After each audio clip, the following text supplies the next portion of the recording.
Жасыл моншақ. Әсерлі әңгіме. Жанарына мұңды жас толған, кеудесіне жасыл моншақ қадаған бір әйел келді де, сұрқия жымиып сені ертіп бара жатыр екен. Артыңнан тұра жүгірдім.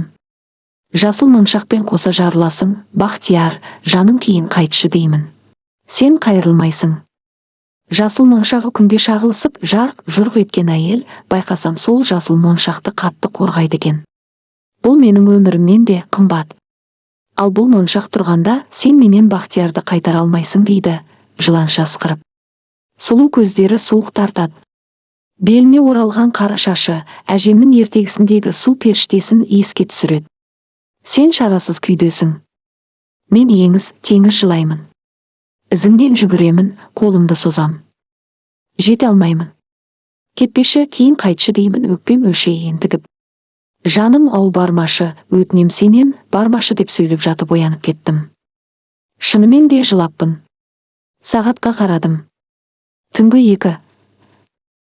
Осымен 3-ші күн, жасыл моншақты әйел түн баласы ұйқы бермейді. Түсіме кіріп мазаны алғалы қашан. Орнымнан тұрып, айна алдындағы қызылды, жасылды моншақтарды алдым да, терезеден лақтырдым. Бейне бір солар кінәлідей, бәріне. Бас жағымда телефон шыр етеді. Баха, жаным қайда жүр екенсің? Өз даусымнан өзім шошындым. Телефонның экранында Баха деген жазу ойнап тұр. Алло, даусым қорқа шықты, әлдекім маған сен туралы жаман хабар айтатындай. Гүлхан, жақсысың ба, қайдасың? Құдайға шүкір, сенің даусың. Әдеттегіше бәрін даусымнан сездің. Әдеттегіше менде жағдайымның жақсы екенін түсіндірдім. Ертеңіне Баханы көрдім. Неге екенін сыртымыздан жасыл моншақ қадаған әйел аңдып тұрғандай көрінді.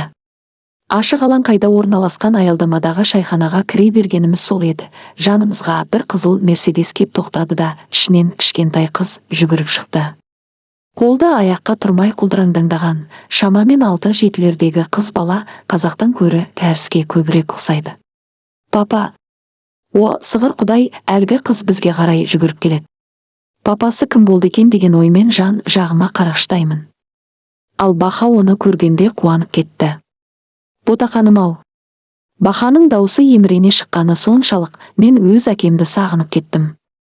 Кеуде тұсым еріксіз шым етті. Ашулана бастағанымды сездім.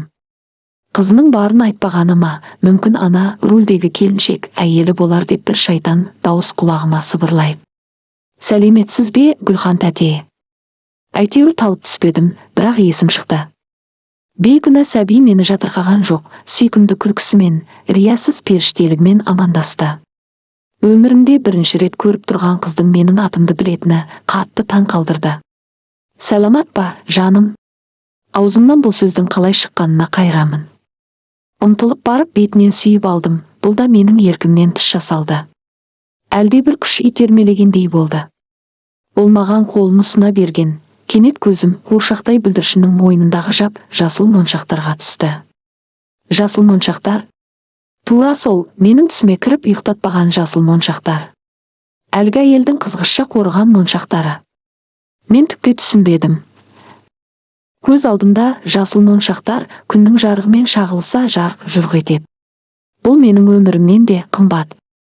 Ал бұл моншақ тұрғанда сен менен Баханы қайтара алмайсың, түсімдегі дауыс қайта естілетіндей. Алыстан гүлхандаған Баханың дауысы күмбірлеп естіледі.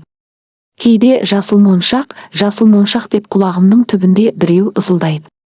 Ауа жетпей алқынамын.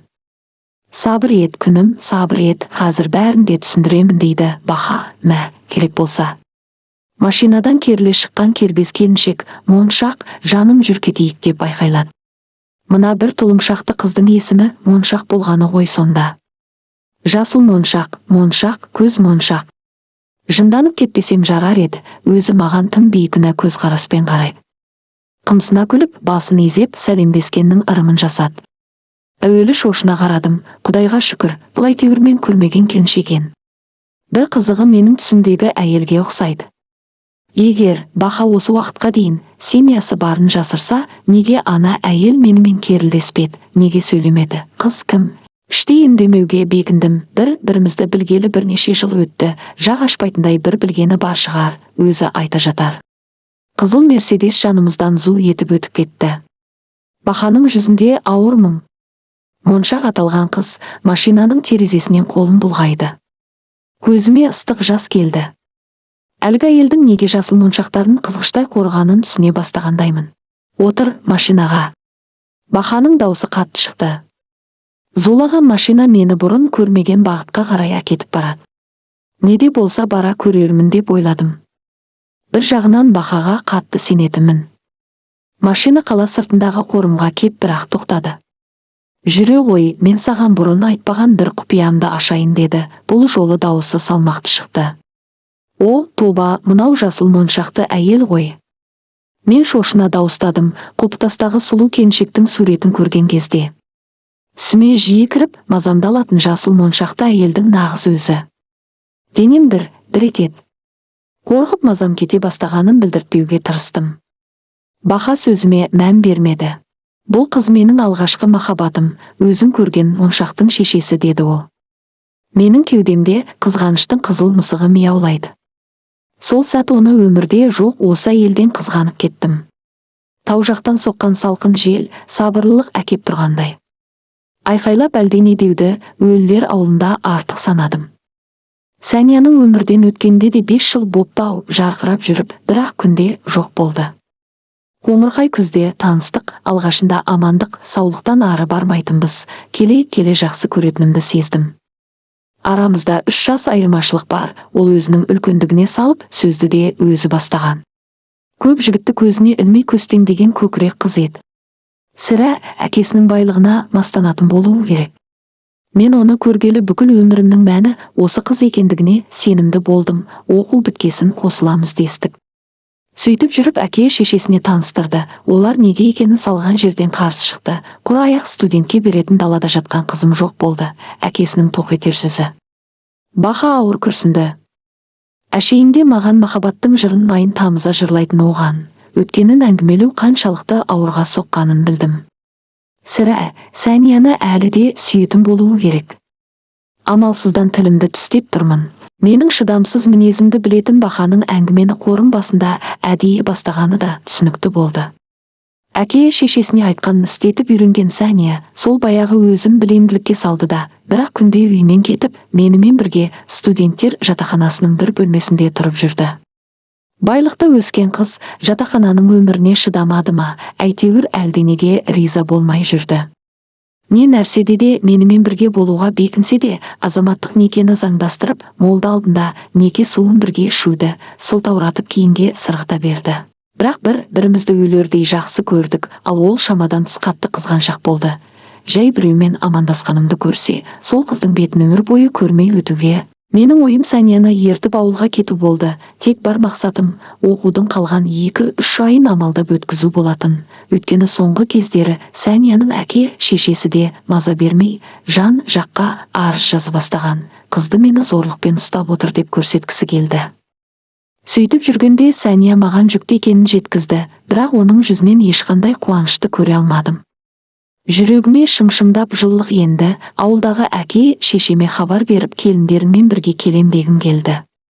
Сол күні мен өлгенше арақ іштім, бұл әке болатынымды өзімше жуғандығым еді. Мені әке атандыратын Сәнияға бір сыйлық жасамақ болып, зергерлік бұйымдар сататын дүкенге кіре бергем. Алдымнан Сәнияның әкесі шыға келді. Сасқаным соншалық сәлем беруді ұмытып келген ізіммен кері қайтпақ болғам, қайынатам мені тоқтатты. Мен бар шынымды айттым. Не керек, сол күні ол кісі екеуіміз Сәнияға сыйлық алдық. Сыйлығымыз жасыл моншақ болды. Сыпылдаған сатушы оның таза гауһардан жасалғанын, бақыт әкелетін қасиеті барын түсіндірді.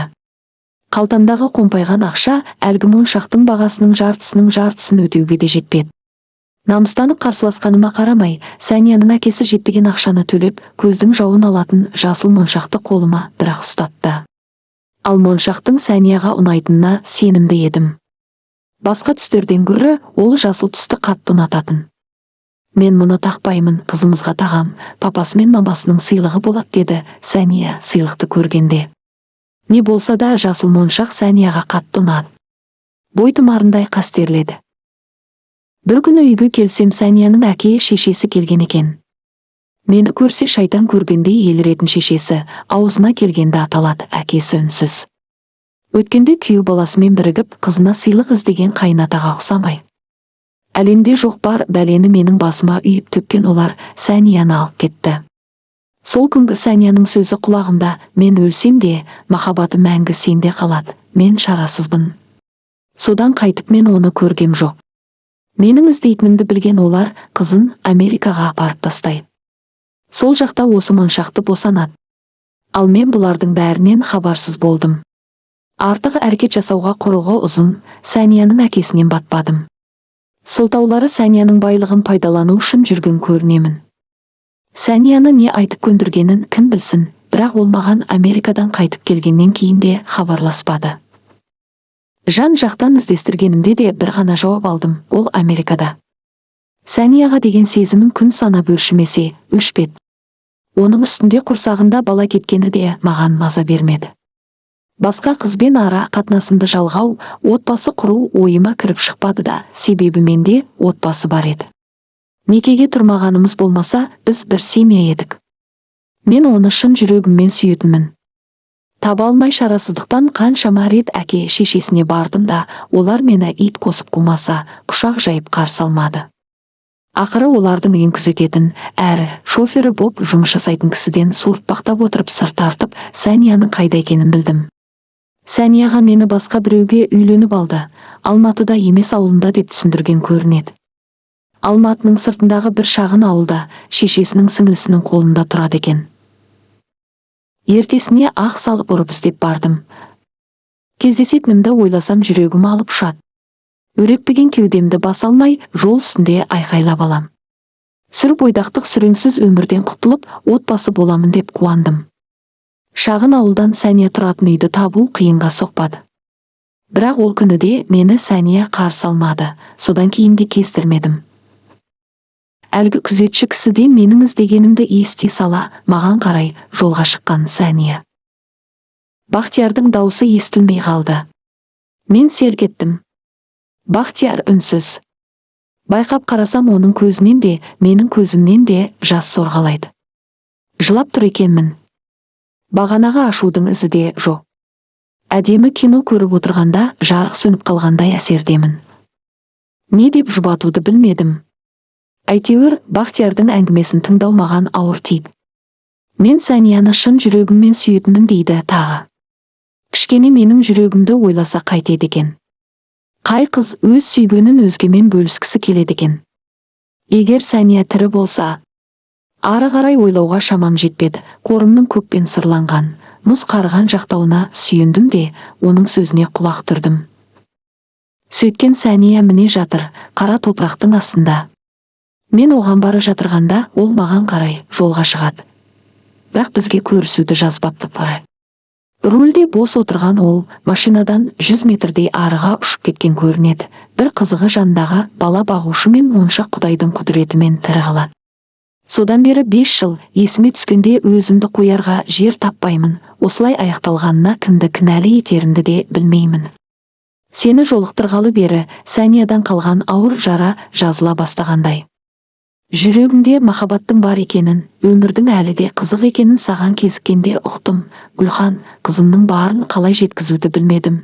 Сәния жоқ, енді қайтып болмайды да, ал сенің түсіңе кіріп жүргені, ол менің сені өзінен артық жақсы көретінімді, көр астында жатса да, сезіп жатырғанында. Гүлхан, Сәния қатты қызғаншақ демеп пе едім. Мен сөйлемедім. Шынымды айтсам, есімнен тана шыңғырып айқайлағым келді. Кенет Бахтияр, Сәнияш деді. Сәнияш, бұрын саған жалғыз келсем, енді екеу боп кеп тұрмын. Жанымдағы қыз, Құдай қаласа, менің болашақ жарым болады. Қызғанудың ендігі жерде реті жоқ, рұқсат ет маған. Мына сөзге таң қалдым, арамызда үйлену туралы ешқашан сөз болмағанды. Бахтияр қалған сөзін маған бағыттады. Моншақты көрдің, мен оған сені бұдан 2 жыл бұрын сыртынан ыстырып қойғанмын. Рума, кешірім сұраған, бірақ уақыт өтіп кетті ғой. Өтті кетті, ал қалғанын сенің ақылыңа салдым. Гүлхан, өмір болса, сол өмірді сенің жолыңа арнағым келеді. Шешуші сөз сенде. Жоқ қылсаң да, бар қылсаң да бәрі сенің қолыңда, жаным. Ол кілт бұрылды да машинаға қарай беттеді. Сәл кейін қалсам Сәния атып шығып, моншағымды қайтар деп бас салардай, білген дұғамды оқып, тие берсін айттым да Бахтиярдың ізінен ердім. Құлпытастағы Сәнияның суреті сыртымнан сынай қарап тұрды. Денем дір етті, кеткенше асықтым. Жол үстінде жақ ашпадым. Одан кейін де кездесуден қашқақтап жүрдім. Кезінде Сәнияны сүйгендігі есіме түссе, қызғаныштан жарыла жаздаймын. Бәрібір жүрегіме әмір жүргізе алмадым. Мен Бахтиярды сүйетімін. Қызының бары, отбасының болғанын, бақандай 2 жыл жасырып жүргендігіндей кешірдім. Араға айлар салып бір шешімге келдім де, өз әке шешеме болған жайдың бәрін баяндап бердім.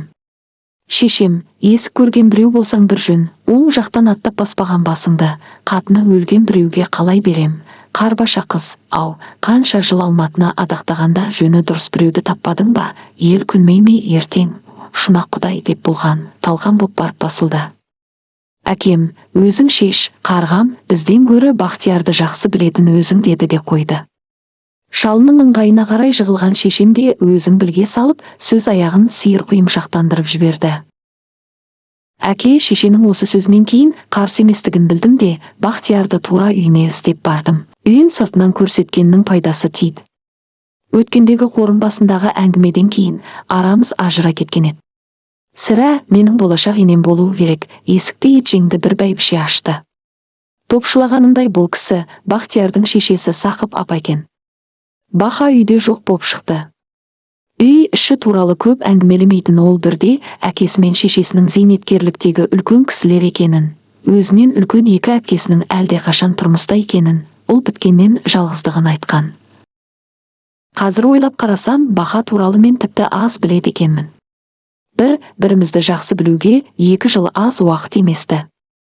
Сірә көп тыңдап аз сөйлейтін ауыр мінезді Бахтияр артық әңгімені қажет деп таппаған да шығар. Жұмыстан қолы тимей, мұрнына су тимей жүргені. Өзің кім боласың, қызым? Сірә, Құдай қуантқалы тұр ғой деймін. Біздің Бахашты қыздар іздеп келді үйге. Жасы болса 30-ға жетті, үйлен десек, әрине, апа, үйленбегенде жас шықсын деп құтылады деді, сынай қараған Сақып апа дастархан жайып жатып. Біздің әңгімеміз салған жерден жарасып жүре берді. Баласының Сәниямен арасындағы жағдайға қарт ана қанық боп шықты. Көз моншағым келіп тұрады үйге, қылықтары бізге тартқан, құлдығым болайынның әңгіме моншақ туралы еді. Сақып апа баласының бүге шігесін түгел әңгімеледі. Текті жермен құда болу туралы ойы барында жасырмады. Сәниядан кейін ешқандай қызбен жақындығын байқамағандығын да тілге тиек етті. Ол әңгімеші, мен тыңдаушы. Елеңдеп есікке қарағыштап отырғанда Бахтияр кірді. Қаншалықты жақсы көрсем де, қыз басымды кішірейтпейтінмін, бұл жолы сағынышымды, асып тасқан сезімімді ірке алмай үйіне келдім емес пе? Бірнеше ай хабарсыз кеткенімді кешірер бәлкім. Ол мені көргенде қатты таң қалды, сосын аздап күлімсіреді, сосын маған ұмтылып кеп бетімнен сүйіп алды. Мені кешірдің ғой, я, жаным? Мен басымды изедім. Ол қуаныштан шыр көбелек айналып билей жөнелді. Сақып апа бізге аңтарыла қарап ас тұрды да, дастархандағы кәмпиттерді жинап ап бізге лақтырды. Сөйтсек бұл шашу шашқандағы ырым екен. Алла ұзағынан ақсарбас Құдай ақ түйенің қарны жарылды. Алла, сенейін бе, сенбейін бе, ұзағынан апалаған кім десем өзімнің келінім екен ғой. Оу, шалау қайдасың, Құдайдың көзі түзу демеп пе ем, берді бізге, берді. Содан кейінгі бір жұма күні біз Сәнияның басына барып, мал сойып Құран оқыттырдық. Бұрынғыдай түсіме кіріп мазаламаса да, оның аруағының тынышталғанын қаладым. Құлпытастағы суретте бұрынғыдай сынап қарамады, тіпті маған күлімсірейтіндей көрінді. Кекілі желбіреген моншақ бізбен бірге жүрді. Мен туралы әкесі жақсылап әңгімелесе керек, тәтелеп жанымнан шықпады. Біз ортақ тіл табатынымызға сенімді едім. Құран оқытқан күні мен өте тыныш ұйықтадым. Жанары қуанышқа толы сұлу келіншек шайқатыла басып жаныма жақындайды екенде, мен одан қашқым келеді.